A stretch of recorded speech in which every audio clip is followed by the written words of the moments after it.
22 ડિસેમ્બરે યોજાશે state tax ઇન્સ્પેક્ટરની પરીક્ષા। પ્રથમવાર ઉમેદવારોને બાજુના જિલ્લામાં કેન્દ્ર ફાળવાયા। ભરતી પરીક્ષામાં સુરક્ષાને લઈને નિર્ણય લેવાયો છે। વનરક્ષકની પરીક્ષાની ગરબડને લઈને ફેરફાર કરાયા। એસટીઆઈની પરીક્ષા ગરબડ રોકવા જીપીએસસીએ કર્યો નિર્ણય। પરીક્ષામાં પ્રવેશ પહેલા ઉમેદવારોના બાયોમેટ્રિક લેવાશે।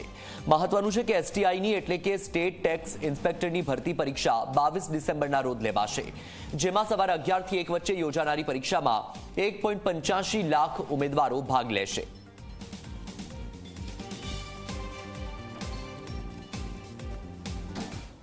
અત્યારે જે જીપીએસસીની આ પરીક્ષા છે એમાં આપણે પહેલીવાર પરીક્ષા કેન્દ્રોમાં આ રીતે બાજુના જિલ્લામાં ઉમેદવારોને આપી રહ્યા છીએ।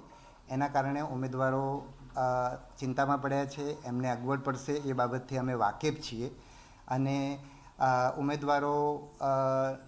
ઉમેદવારોની જગ્યાએ હું હોઉં તો પણ મને એ મુશ્કેલી પડે હું સમજી શકું છું। છતાં પણ પરીક્ષાની સુરક્ષા બહુ જ જરૂરી છે અને ભૂતકાળની અંદર જીપીએસસીની અંદર કોઈ ઘટના નથી બની એટલે આપણે ભવિષ્યની અંદર આપણે કંઈ પગલાં ના લઈએ એવું જરૂરી નથી। એટલે એને ધ્યાનમાં રાખીને અને ક્યારેક ઘટના બનતી હોય કોઈ કેન્દ્ર પર અને આપણને ખબર ના પડે એવું પણ બની શકે, એટલે આપણે જેટલા પગલાં લઈએ એટલા ઓછા છે।